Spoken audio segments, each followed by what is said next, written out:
ఖైరతాబాద్లోని రవాణా శాఖ ప్రధాన కార్యాలయం ముందు ఆటో యూనియన్లు మహాధర్నా నిర్వహించాయి. నగరంలోని ఆటో డ్రైవర్లు భారీగా చేరుకుని ప్రభుత్వంపై నినాదాలు చేశారు.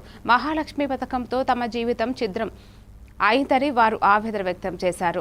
ప్రభుత్వం ఏర్పడి 2 సంవత్సరాలు పూర్తయినా ఆటో వాహనాలకు ఇచ్చిన హామీలు ఏవీ నెరవేరలేదని విమర్శించారు.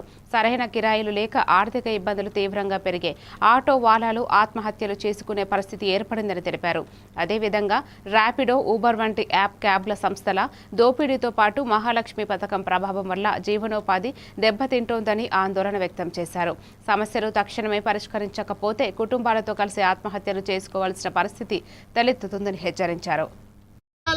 ఎత్తు చుట్టూ ఇప్పటికైనా ప్రభుత్వం కళ్ళు తెరవాలి. మా ఆటో కార్మికుల స్థితిగతి తీసేటువంటి ప్రయత్నం చేశాం.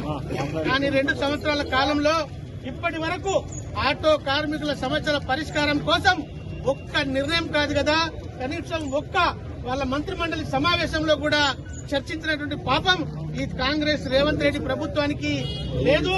ఈ కాంగ్రెస్ ప్రభుత్వం పూర్తిగా కార్మిక వర్గ వ్యతిరేక ప్రభుత్వం అని ఇవాళ మనం గుర్తించవలసినటువంటి అవసరం ఉన్నది.